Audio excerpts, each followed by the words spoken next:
The day I discover my husband and my own sister were not just having an affair, but actively conspiring against me with my children's help. That was the day I stopped being a wife, a mother, a sister. That was the day I became a force of nature. My name is Carol, and right now, I'm sitting in a small, quiet house 2,000 miles from the wreckage I left behind. Because in just a few hours, the man I married, Robert, is going to wake up. He's going to find divorce papers on the kitchen table, right where he usually leaves his coffee cup. Alongside those papers will be enough evidence to not just end our marriage, but to absolutely shatter the pristine reputation he and my sister have so carefully crafted in our community. My sister, Brenda, well, she'll wake up to find out that her lucrative position as an account manager at my company no longer exists. And my kids, Garrett and Sylvia, they'll wake up to the hard reality that their college funds are gone, and the easy life they've always known is officially over. As for me, I'll be starting over free from every last one of them. But you need to understand the whole picture, so let me start at the beginning. I was 38 when all of this began. I've been married for 19 years, practically since I was a kid myself. I met Rob in college. He was charming, handsome, the life of the party, and I fell hard. I was the quiet, ambitious one. I built my marketing and PR agency from nothing. I started it in a spare bedroom with a used laptop and a whole lot of grit, living off ramen noodles and sheer determination. Now, it's a multi-million-dollar firm with clients all over the country. While I was working 80-hour weeks, my husband Rob stayed home to raise our 2 kids. It was a deal we made. I would build the empire, and he would manage the home front. Our son, Garrett, is 17. Our daughter, Sylvia, is 15. My younger sister, Brenda, worked for me. I'd given her a job when no one else would, fresh out of a messy divorce with no real skills. I trained her, mentored her, and she eventually became a senior account manager. From the outside, we were the poster family for success. We had the big house in the nice suburb, the one I designed with the architect myself. We had the Sunday dinners where everyone laughed, Rob telling stories about the kids' latest antics, Brenda complaining playfully about her impossible clients. We had the exotic family vacations, a week in Hawaii every spring, skiing in Aspen for Christmas, all paid for by my company's success. I remember one trip to Maui a few years back. I had just closed the biggest deal of my career, and I surprised them all with first-class tickets. I watched Rob and Brenda laughing as they tried to surf, with the kids cheering them on from the beach. I took a picture of that moment. The 4 of them, silhouetted against the sunset, looking so happy, so perfect. I thought, this is what all the hard work is for. Looking back at that photo now, I realized I was the only one not in the picture. I was always the one behind the camera, the one funding the shot. I was the architect of a life I wasn't even truly living in. We were the whole package. The American dream, polished to a high shine. About 2 years ago, I started noticing things. Small things. The kind of things you dismiss because the alternative is just too terrifying to consider. At first, it was Rob. He joined a high-end tennis club, a place I knew he couldn't afford on his own. He started buying expensive new workout gear, became obsessed with his diet. He wasn't just getting fit, he was preening. He started dressing differently, not sloppily, but with more effort, like he was trying to impress someone. One afternoon, I dropped by the club to surprise him, maybe hit a few balls. I found him on the patio, laughing with a group of people, and when he saw me, his smile faltered for just a second. He introduced me, of course, but he seemed flustered, almost eager for me to leave. I chalked it up to him being in his element with his new friends and me being an intruder. Then my sister Brenda started showing up more often. She dropped by after work to discuss projects, even though we had already covered everything at the office. She and Rob would sit in the kitchen, drinking my wine, laughing at inside jokes, while I was upstairs trying to decompress from a long day. I'd come down for a glass of water, and their conversation would just die. "Oh, Carol, we were just talking about the Henderson account," Brenda would say a little too quickly. I'd go through my credit card statements and see little charges, things that didn't quite add up. A coffee for 2 at a cafe across town on a Tuesday morning. Lunch at a bistro near Brenda's apartment on a day Rob was supposed to be running errands. I'd ask him about it, and he always had a plausible excuse. Oh, yeah, I met Brenda there to give her some files she left at the house. It all made sense, if you didn't let yourself think too hard about it. The kids. The kids started acting weird around me. A chilliness crept in that I couldn't put my finger on. Conversations would just stop the second I walked into a room. I'd ask, what were you guys talking about?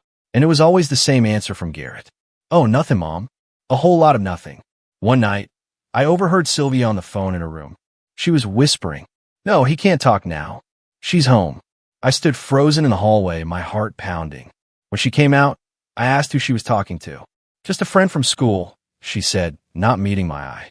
Now, I'm not an idiot, but I'm not a paranoid person either. I'm a problem solver. I see a situation, I find a logical explanation.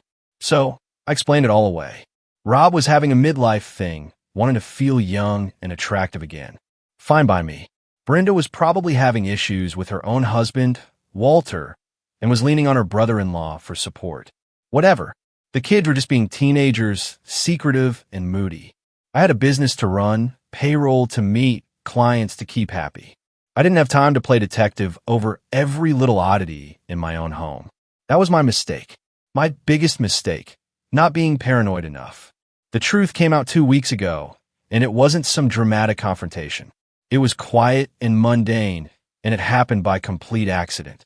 My son, Garrett, asked to borrow my tablet. He said he'd misplaced his. I knew I'd seen it in his room earlier that day, on his desk under a pile of textbooks. So, I went up to his room to grab it. The room was a mess, as usual. Clothes on the floor, books everywhere. While I was looking, I knocked over a stack of books by his bedside table. Tucked behind them, almost completely hidden, was an old iPhone. It wasn't his current phone. It was an old model, one I hadn't seen in years. It was just weird. My first instinct was to just put it back. Leave it alone. It was his private space. But something made me pick it up. A little voice in the back of my head that I've been ignoring for 2 years finally screamed at me. My hand was trembling slightly as I pressed the power button. It lit up. It still had a charge, and it was unlocked. For a second, I just stared at the screen in my heart, hammering against my ribs. I could still turn back. I could put the phone down, walk away, and continue living in my comfortable, orderly illusion. But I knew I couldn't. I had to know. I opened the messaging app. What I found on that phone didn't just break my heart. It vaporized it. It took everything I thought I knew about my life, my family, my own reality, and it turned it all to dust. 2 years of messages between my husband, Rob, and my sister, Brenda. It wasn't just some sordid fling. They were in love. They were planning a future. They talked about me constantly, not with anger, but with a cold, dismissive contempt. I was an obstacle. I was the money machine that was funding their future life together. I read messages where they mocked a dress I wore to a company dinner. I saw texts where Rob complained about having to play the doting husband when I was feeling stressed about work. Just got to play the loving husband a little longer till the new product line launches. One of his texts read, "Then the divorce payout will be huge. We can finally get that place in Napa." Brenda's reply, "Just think of the vineyard. Hold on to that thought." There were hundreds of photos. Hundreds. In my bed. On my couch. In his car, the one I bought him for his 40th birthday. There were even pictures taken in my office at work on a weekend when I was away at a conference. The sheer arrogance of it took my breath away. They were laughing, toasting with my champagne from the office mini fridge, sitting in my chair. But that wasn't the worst part. The worst part was the messages with my kids. They knew. They had known for over a year. And they weren't just silent observers. They were active participants. My son, Garrett, the one I taught how to ride a bike, the one whose every scraped knee I had bandaged. He was in on it. There were texts from Rob. "Hey, bud, Brenda's coming over. Can you make sure the driveway camera footage from 2 to 4 p.m. gets deleted?" Garrett's reply, "Got it, Dad. My daughter Sylvia. My little girl. She was the alibi." I found messages from Brenda to her, "Hey, sweetie. If your mom asks, I was at your soccer practice until 6 o'clock, okay?" And Sylvia would lie for them. I thought back to all the times I'd come home and asked where Rob was, and she'd look me right in the eye and say, "Oh, Dad was at my practice until 6 o'clock. Meanwhile, a time-stamped photo on that phone showed my husband and my sister together at a hotel at 4:03 p.m. They had a whole system, code words, warning signals for when I was coming home early. My own children were lookouts for their father's affair with their aunt. I sat there on my son's floor for what felt like an eternity, but it was probably an hour. I just scrolled and scrolled. My mind went blank. I felt nothing. It was like I was floating outside my own body, watching this woman discover the wreckage of her life. I used my own phone to take pictures of everything. Every message, every photo. My hands weren't even shaking. I wasn't crying. I felt nothing. It was like I was watching a movie about someone else's tragic, pathetic life. The shock was so profound, it was like a full-body anesthetic. When I finally managed to stand up, my legs felt like they didn't belong to me. I placed the old iPhone back exactly where I found it, behind the books.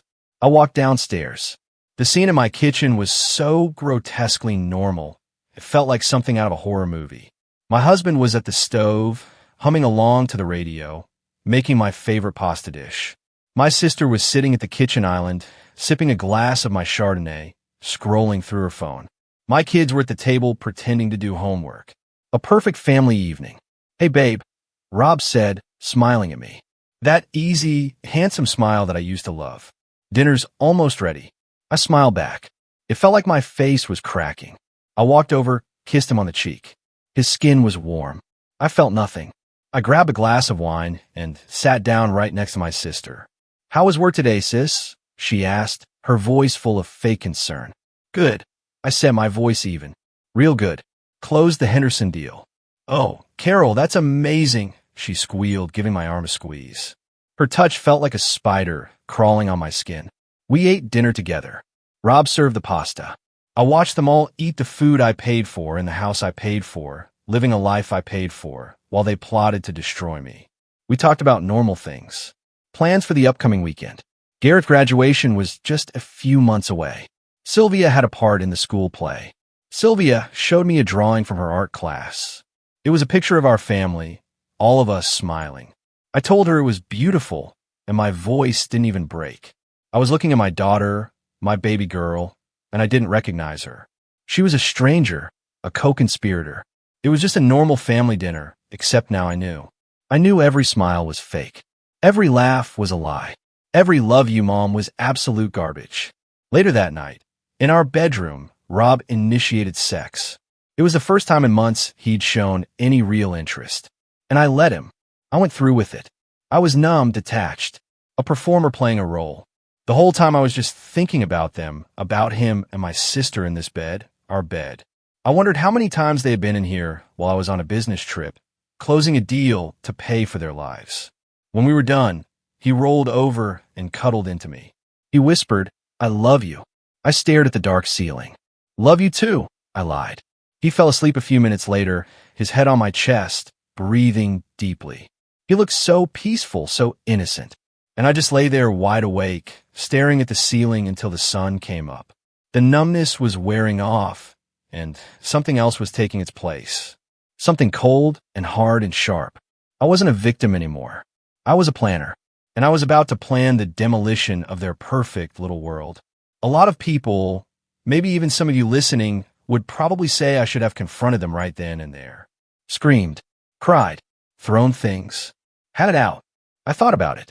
I imagined myself walking downstairs with that phone, throwing it on the table, and watching their faces crumble.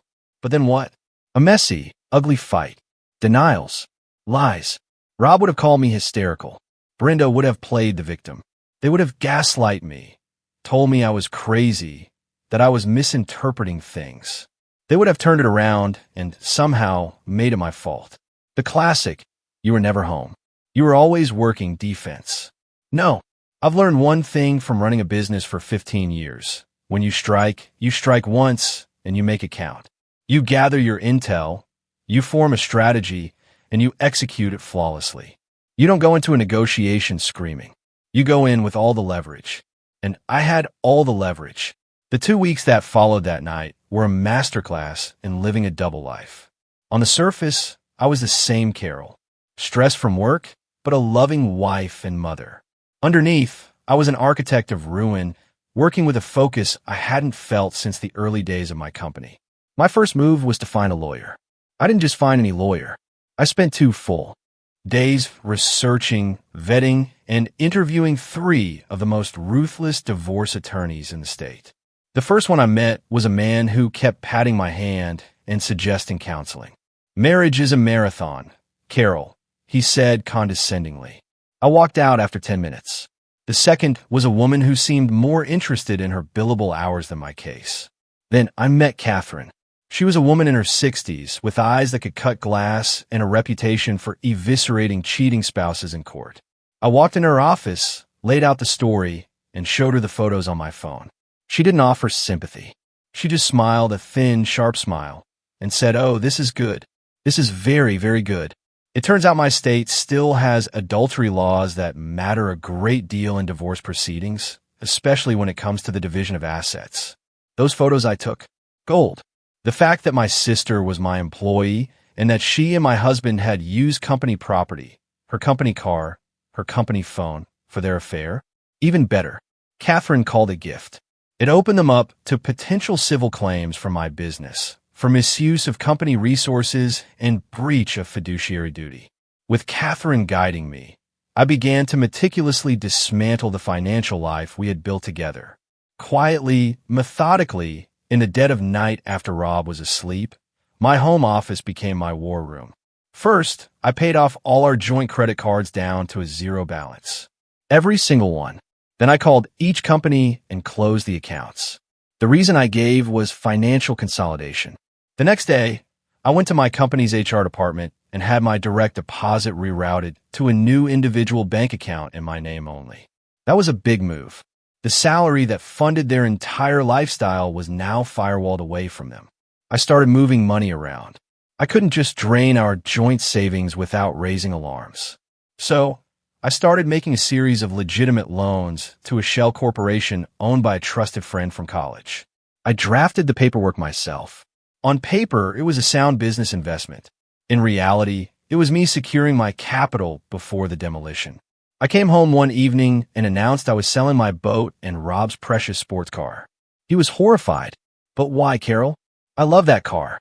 We have so many great memories with the boat." I feigned anxiety, rubbing my temples. I even practiced looking distressed in the car on the way home. "Honey, I'm just so worried about the market. I think we need to be more financially responsible, cut down on our luxuries. We need to be saving more. It makes me feel more secure." To my surprise, he bought it. He even put his arm around me. The picture of a concerned husband. "Of course, babe. I didn't realize you were so stressed. Whatever makes you feel secure." Oh, I bet he was supportive. Less debt for him to worry about when he and Brenda thought they were going to ride off into the sunset with half of my company. I liquidated our entire joint investment portfolio. "The market's about to tank, Rob. Trust me, my gut is telling me to pull out now." He, who didn't know a stock from a bond, just nodded along. My husband thought I was having some kind of financial anxiety episode. He had no idea I was preparing for war. Next, the business. This was trickier. I couldn't just fire Brenda without tipping my hand. So, I did something better. I promoted her. I gave her a fancy new title, Director of Client Operations. It came with a small salary bump, but a lot more responsibility. More importantly, it came with a new employment contract drafted by Catherine's office. Tucked away in the fine print were clauses that made her personally liable for major client losses or breaches of contract. I started giving her the most difficult, high-maintenance accounts. I also started documenting everything. Every missed deadline, every client complaint, every long lunch. There were many. In my home life, I kept playing the part. I was the perfect wife and mom. I initiated family dinners. I asked the kids about their homework. I listened to Rob talk for hours about his tennis matches. My son, Garrett, got a little suspicious once. He found me in the study late one night, just staring at a spreadsheet. "Mom, you seem different lately," he said, hovering in the doorway. "You're always working. Everything okay?" The faint concern in his voice made me want to scream. I forced a tired smile. "Just we're stressed, buddy. Big new project. It's a lot of pressure. Nothing for you to worry about." He exchanged a look with his sister Sylvia, who was in the hallway. They probably thought I was getting suspicious of them. Good. Let them sweat a little. The final piece of the puzzle was the house. Our beautiful, custom-built $800,000 house. It was fully paid off in both of our names. This was my biggest vulnerability. I couldn't let them get half of it. So, I created an opportunity. I told Rob I'd run into an old acquaintance at a charity event, a real estate developer. He made an offer on the house, Rob. A cash offer. It's too good to refuse. We can downsize, invest the profits, think about our future. It's the smart move. He was hesitant at first. But Carol, this place has so many memories. Yeah, like the memory of you sleeping with my sister in my bed. You piece of trash, I thought, but out loud I said, sometimes you have to let go of the past to move forward. A new chapter for us. It took a week of convincing, of showing him spreadsheets with inflated numbers about how much we could make, but he finally agreed. We had a real estate agent come over. I watched as Rob charmed her, walking her through the home I designed, pointing out the features I chose. I had to go in the bathroom and splash cold water on my face to keep from screaming. We signed the initial paperwork. The closing was in 30 days. He thought we were going to go house hunting next week. He even brought home brochures for gated communities in the next town over. We're not going. Brenda came by the day after we signed. She walked around the living room, touching the furniture. Are you sure about selling, sis? This place is so special. Yeah, I said, looking her right in the eye. Sometimes you just need a fresh start. She actually had the nerve to pat me on the shoulder. That's really brave, Carol. 3 more weeks. 3 more weeks of this charade. And for everyone worried about the kids, they made their choice. They chose to lie to me every single day for over a year. They weren't toddlers. They were old enough to know right from wrong. They picked their side. Now they were about to have to live with it. The final 6 weeks were a blur of meticulous planning and compartmentalization. I was living a double life. I was getting damn good at it. During the day, I was a distressed but loving wife and CEO. At night, after everyone was asleep, I was on my laptop, methodically setting up my new existence. It felt like I was planning the most complex marketing campaign of my life, but the product was my own freedom. The setup was everything. I found a killer apartment in a city 2,000 miles away, a place with huge windows and a view of the water. I hired a remote interior designer and had it fully furnished before I ever even set foot in it. I spent hours online picking out everything from the sofa to the silverware. It was the first. In years, I had made decisions for a home that were entirely my own without having to consult anyone. It was a small thing, but it felt incredibly liberating. I leveraged my business contacts to line up a major commercial project in my new city, a consulting gig that would keep me busy and profitable for months. I opened new bank accounts, got a new phone plan with a new number, new credit cards, a whole new identity, financially speaking. I even joined a gym out there online. I was building a life raft while they were all still partying on the Titanic. The house closing was scheduled for the week after my departure. Rob thought we were moving into a luxury rental temporarily while we searched for our dream home. He was so excited. He spent evenings looking at real estate websites, showing me mansions we could afford with the profits from the sale. I would nod and smile, making non-committal comments, while inside I was counting down the days. Packing was a strategic operation. All of my truly important stuff, my personal documents, my grandfather's watch, family photo albums, my father's old records, was packed and shipped out in boxes labeled office supplies and client files. I did it piece by piece over weeks. Sheer audacity was my cover.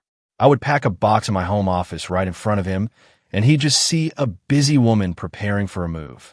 Just getting a head start, babe. I'd say, you know how I like to be organized. He didn't notice that the photo albums on the shelf had been replaced with identical-looking empty ones I'd bought at a craft store. He didn't notice that the expensive watch I wore every day was a convincing replica I'd bought online. The real one was already in a safe deposit box in my new city. The night I packed the real watch was hard. It was my father's. He gave it to me when I graduated college. Holding its weight in my hand, I felt a wave of grief for the family I thought I was protecting, the legacy I thought I was building. Then I thought of their betrayal, and the grief hardened into resolve. I wrapped it in bubble wrap and placed it in the box.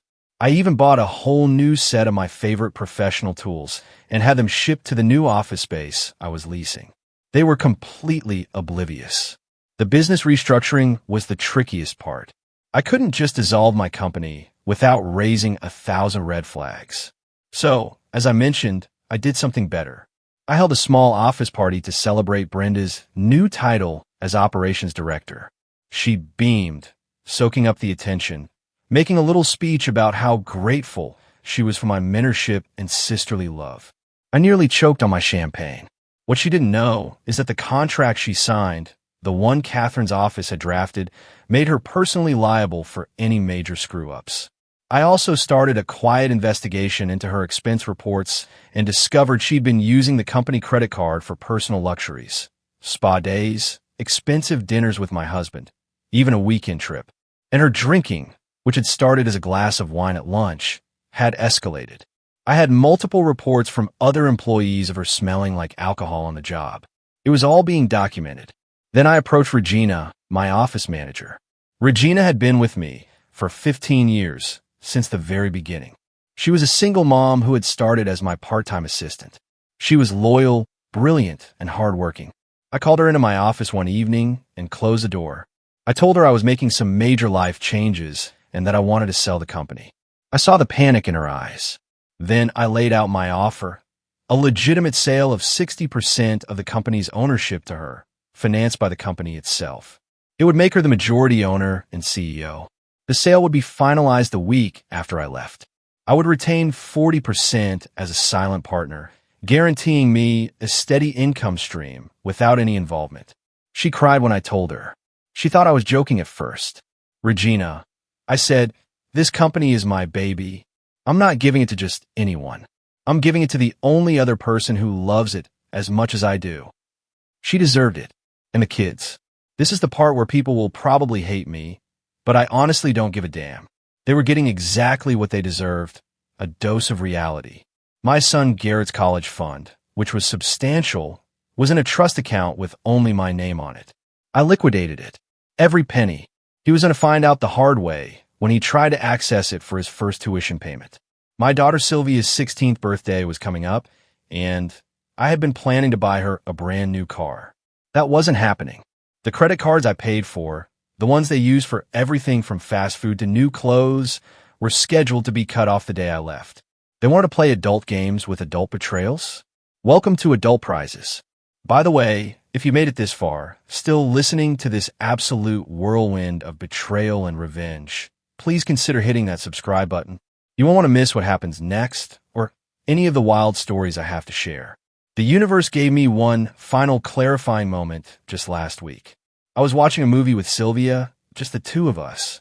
It was a rare, quiet evening. Her phone buzzed on the couch next to her. She glanced at it, and I saw her face go completely white. Everything okay? I asked, keeping my voice casual. Yeah, just friend drama, she stammered. But I had seen the message preview. It was from Rob. It said, Brenda just left. Coast is clear. Sylvia looked at me, her eyes wide, trying to gauge if I'd seen it. I just smiled, grabbed a handful of popcorn, and said, these teenage years, huh?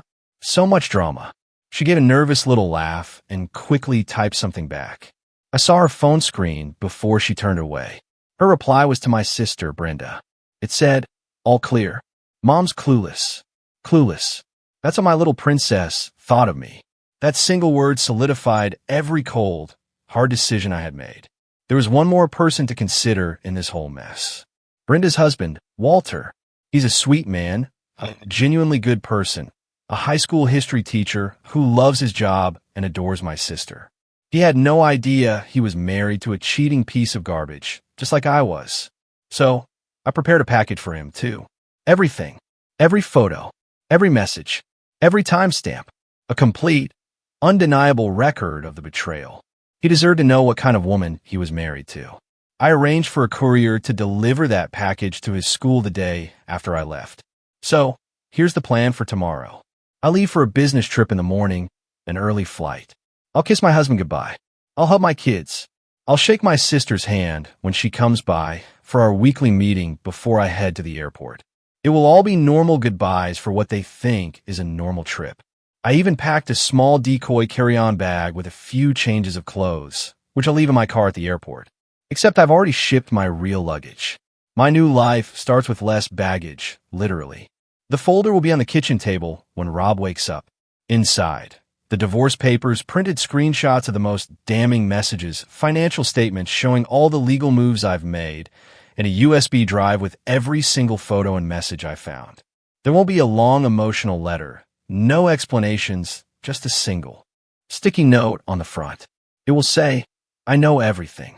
Don't contact me. Communicate through my lawyer only." My old phone will be in the kitchen drawer. Factory reset.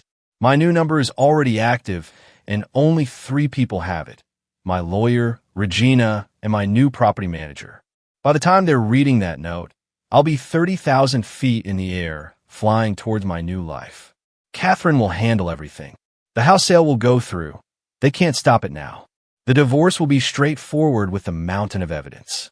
Brenda will get her termination letter via certified mail, along with a notice that any attempt to contest it will result in me pursuing criminal charges for embezzlement, thanks to her creative use of the company credit card. And the kids?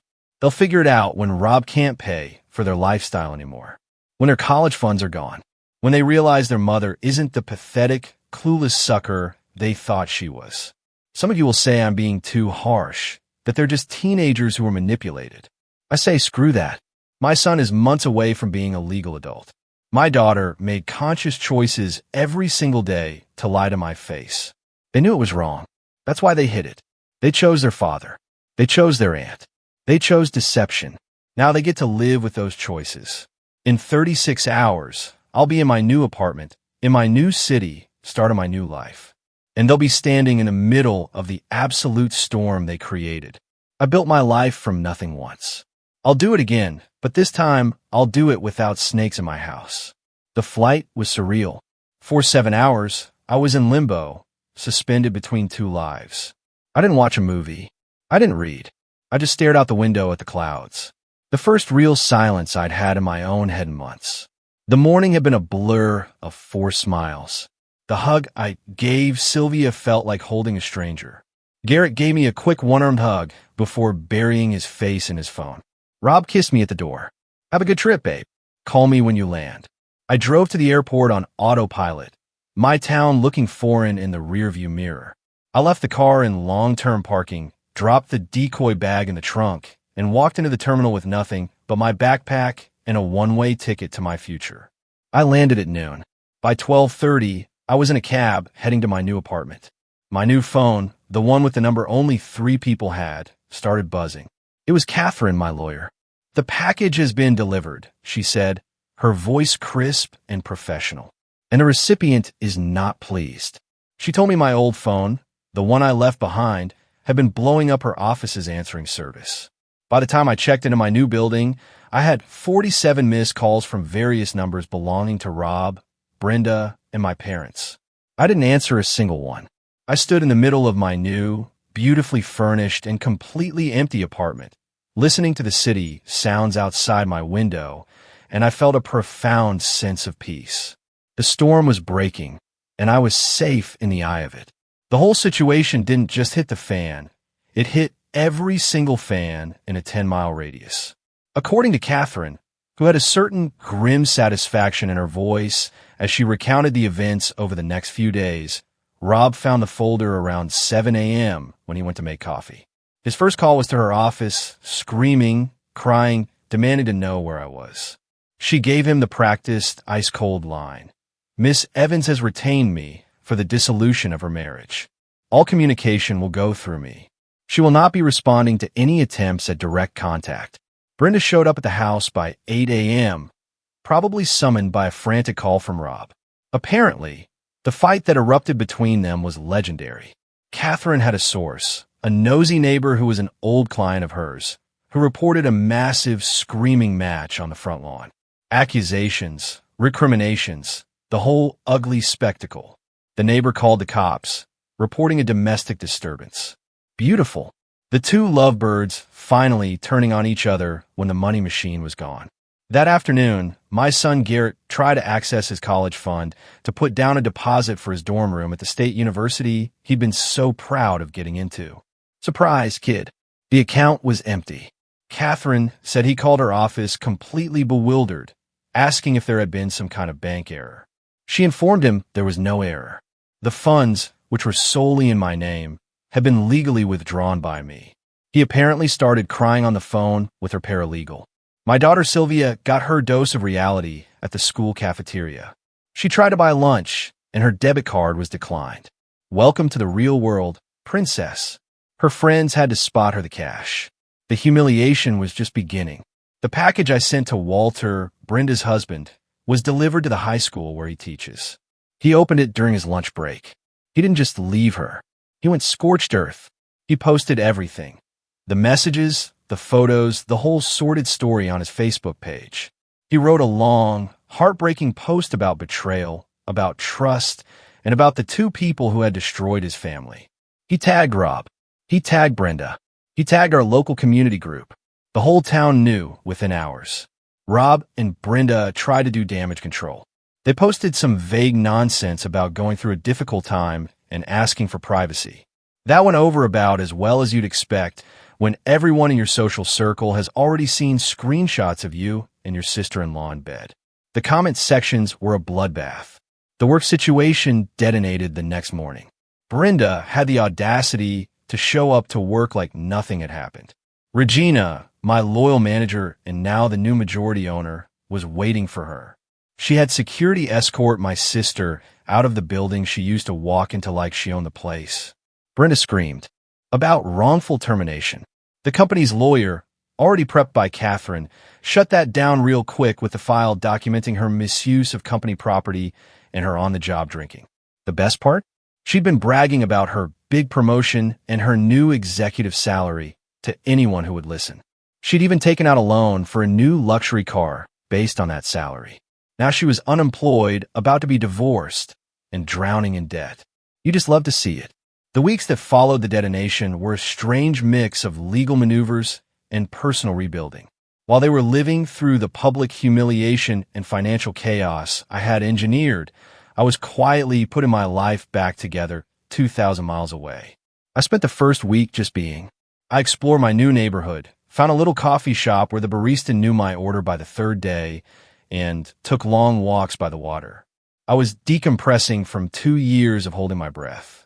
The divorce was, in Catherine's words, the cleanest, quickest train wreck I've ever seen. Rob's lawyer, a slick guy in an expensive suit, tried to fight, of course. They tried to claim I'd abandoned the family, that Rob deserved half of everything, plus significant alimony for his years as a stay-at-home dad. Catherine literally laughed on the phone with them. Then she sent over the full evidence file. The affair, the conspiracy, the kids' involvement, Brenda's misuse of company funds. It was overwhelming. Catherine told me they had a settlement meeting where Rob's lawyer looked at the evidence for 10 minutes, went pale, and asked for a recess. He came back and advised Rob to take whatever was offered. They tried one last desperate Hail Mary. They claimed emotional abuse, that my high-pressure career had driven him into my sister's arms. The judge, a no-nonsense woman who looked like she'd seen it all, took one look at the evidence file and almost held Rob in contempt of court. "You're claiming emotional abuse, Mr. Evans," she'd said, according to Catherine's gleeful retelling, "while you were documenting your affair in your wife's office, using her money to do it? Get out of my courtroom with that nonsense." The final settlement was brutal for him. He got exactly what the law required and not a penny more. From the sale of the house. After everything was settled, he walked away with about $200,000. That might sound like a lot, but for a man with no job skills, no recent work history, and a reputation that was now radioactive in our town, that money wouldn't last 2 years, especially with the way he was used to living. There were no custody issues to fight over since Garrett was about to turn 18, and Sylvia was old enough to make her own choices, though the court noted the children's complicity in matter. I kept the business. I kept my investments. I kept my retirement accounts. I kept my life. The extended family drama was a whole other level of rich. My parents initially tried to stay neutral. There are two sides to every story, Carol, my mom said on one tearful phone call. That neutrality vanished the moment Catherine, at my instruction, sent them a condensed version of the evidence file. My dad called me after that. He wasn't calling to check on me. He was calling to apologize. To apologize for raising a daughter like Brenda. A piece of trash, in his words. He told me he was consulting his own lawyer about the family inheritance to ensure Brenda would never see another dime. It was a cold, hard move, but I understood it. A betrayal of that magnitude changes everything. Rob's family, on the other hand, tried to come at me on social media. His mother posted a long rant about what a heartless monster I was, abandoning my family. I had Catherine send a cease and desist letter with a few choice photographic attachments. I got a furious misspelled email from my now ex-mother-in-law, which I read, laughed at, and then forwarded to Catherine with a note. File this under fan mail. They shut up real quick when they saw their son and their daughter-in-law's sister in poses that were anything but family-friendly. And what about my life? I was thriving. The new consulting venture was exceeding all my projections. I already had 3 major projects lined up for the next year. I joined that gym I'd signed up for online and started working with a personal trainer. I was hitting it hard. I was down 20 pounds of fat and up 10 pounds of muscle. The anger was a powerful motivator. Dating? Not yet. I wasn't ready, but I'd had offers. Turns out a successful, fit, single woman in her late 30s is in demand. Who knew? I bought myself a new car, a sleek convertible I'd always wanted, but Rob had said was impractical. I paid cash. I also started seeing a therapist, not because I was sad or guilty. I wasn't, but because I wanted to make sure I understood how I had let this happen. I wanted to make sure I would never, ever miss the red flags again. She helped me realize I hadn't just been betrayed by my family. For years, I had betrayed myself by ignoring my own instincts. The last I heard, through the grapevine of old friends, Rob was living in a 2-bedroom apartment, working a retail job at a big box store. Brenda was crashing with friends, unable to find work because our industry is small and everyone knows what she did. Walter, her ex-husband, took their kids and moved back to his hometown in another state. They were doing well. The kids. This is the hardest part to talk about. This is where the anger gets mixed with something that feels a lot like grief. A funeral for the children I thought I had. It wasn't a clean, simple anger. It was messy and complicated, and it kept me up at night. My son Garrett had to scramble for student loans. His dream of going to the big state university was gone. Turns out when dad's not there to pay for everything, that full ride to community college starts to look pretty good. He had to get 2 part-time jobs to cover his expenses, one in a coffee shop and another stocking shelves at a grocery store overnight. My daughter Sylvia had to get a job babysitting for neighbors. Imagine that. A 15-year-old learning what work actually means. They tried everything to contact me. They created new social media accounts. They sent emails from new addresses. They even had their friends try to reach out. Blocked, blocked, blocked. One night, I saw an incoming call from a number I didn't recognize. I let it go to voicemail. It was Sylvia. Mom, please, she sobbed into the phone. Please just call me back. I'm so sorry. I miss you. I listened to the message 3 times, my hand hovering over the callback button. Then I remembered her text message. All clear. Mom's clueless. I deleted the voicemail and blocked the number. Catherine did forward me one. Letter that Garrett wrote. It was a long, rambling sob story about how sorry he was. How he was just a kid who got caught in the middle. How Rob had manipulated him. How he never meant to hurt me. Caught in the middle. I read that line, and I felt a hot flash of rage crawl up my neck. I just stared at the wall, the letter feeling heavy in my hand. I dissected his words, pointing out the passive language. He was caught, not I made a choice. He was manipulated, not I chose to believe the lies because it was easier. You weren't caught in anything, you little coward. You actively deleted security footage. You were an accomplice. A few months later, on her 16th birthday, I got a letter from Sylvia. It was 2 pages of apologies, regrets, and promises to make things right. She included a photo of us from when she was little, a picture of me holding her on my shoulders at the beach. A nice try, but emotional manipulation doesn't work when you've already checked out. It was a performance of remorse, not the real thing. I understand if you never forgive me, Garrett had written, but you're punishing Dad and Sylvia for my mistakes. No, Junior, I'm not punishing anyone. I'm just not subsidizing your lives anymore. There's a big difference. Maybe one day, when they are adults, when they've had their own hearts broken, when they have families of their own, maybe then they'll understand the depth of their betrayal. Or maybe not. Either way, I'll be living my life on my terms. I had to let them go. I had to for my own sanity. It was like amputating a limb to save the rest of the body. It hurt like hell, but it was necessary for survival. Life moves on. That's what they tell you, right? But for a long time, it felt like I was just going through the motions. Wake up, go to the gym, work, eat, sleep, repeat. I was functional, successful even. But there was a hollowness inside me. I had built walls around my heart, so high and so thick, I wasn't sure if anything could ever get through again. I went on a few dates with nice, normal men, but I felt nothing. I was polite but distant. I couldn't let my guard down. Then something unexpected happened.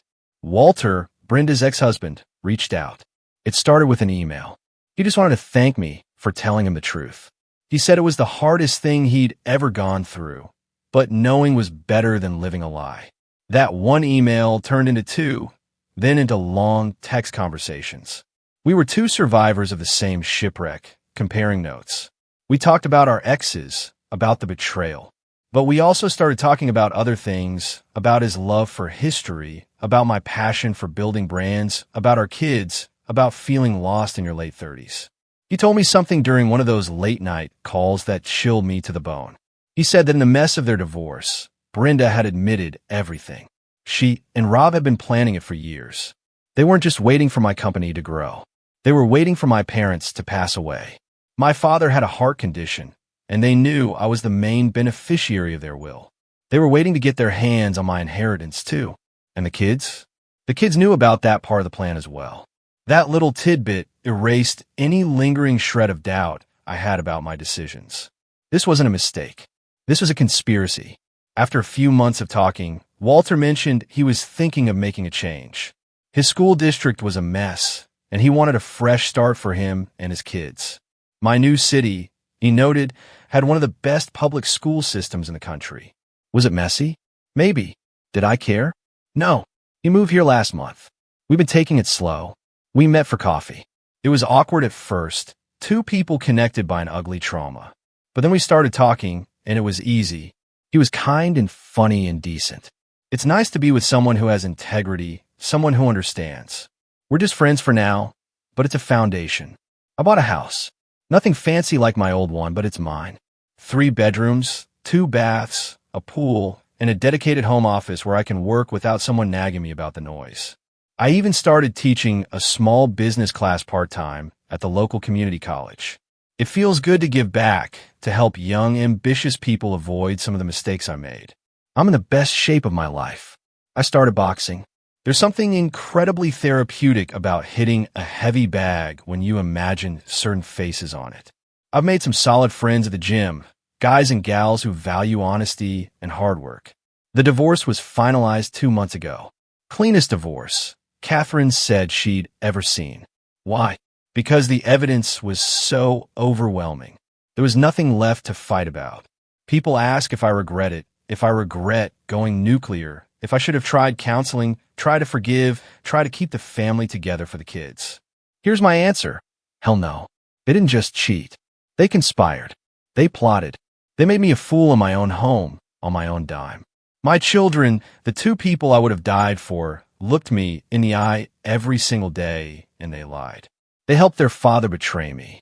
They knew how hard I worked for them, for our life, and they spit on it. Some people might forgive that. Some might say, keep the family together no matter what. Those people are better than me. Or maybe they're weaker. It depends on your perspective. I chose myself. For the first time in 19 years, I chose myself, and I am not sorry. 2 weeks ago, out of the blue, my new phone rang. It was an old number I'd forgotten I'd given to our family dentist's office years ago. I almost didn't answer, but curiosity won. It was Rob. I don't know how he got the number. His voice was different. Thinner, beaten. Carol, please, he said. Just 5 minutes. I need to tell you something. I almost hung up, but I listened. I wanted to hear it. You destroyed everything, he said, his voice cracking. The kids hate me. I can't find a decent job. Your sister won't even talk to me anymore. I lost everything. I waited a beat. My own voice, when it came out, was calm and steady. No, Rob, you didn't lose everything. You threw it all away. I just stopped picking up after you. I loved you, he said, and it sounded pathetic. I really did. I got confused. For 2 years. I asked. The silence on the other end of the line was my answer. I could hear him breathing, a shaky, shallow sound. Finally, he asked the question I knew was coming. Are you happy? Was destroying our family worth it? And that's when it all became crystal clear. I didn't feel anger anymore. I just felt pity. I didn't destroy our family, Rob. I said, and every word felt true. You did that when you slept with my sister. I just documented it. I hung up. Then I blocked that number too. And for good measure, I found a new dentist the next day. So that's my story. I'm 39 now. Starting over wasn't easy. But God, it was worth it. I could have been the bigger person. I could have forgiven. I could have pretended the betrayal didn't cut me as deep as it did. But why? To save a family that conspired against me? To teach my kids that betrayal has no consequences? To show my husband that he could sleep with my sister and still live in my house and spend my money? No, thank you. I chose scorched earth. I chose consequences. I chose to show everyone involved that I am not the weak, oblivious provider they thought I was. And I'd do it again in a heartbeat. To any woman listening who's going through something similar, you do not owe anyone forgiveness. You don't owe them a second chance. You don't owe them access to the life you built. If they betray you, burn it down and build something better on the ashes. And to my ex-family, if you're somehow reading this, you thought you knew me. You thought I'd never find out. You were wrong. Enjoy the bed you made. I'll be in mine, in my new house, in my new city, living my best life without you. What about you? Have you ever had to choose yourself, truly choose yourself, even when it meant burning bridges to the ground? Tell me your thoughts in the comments below. I really want to know.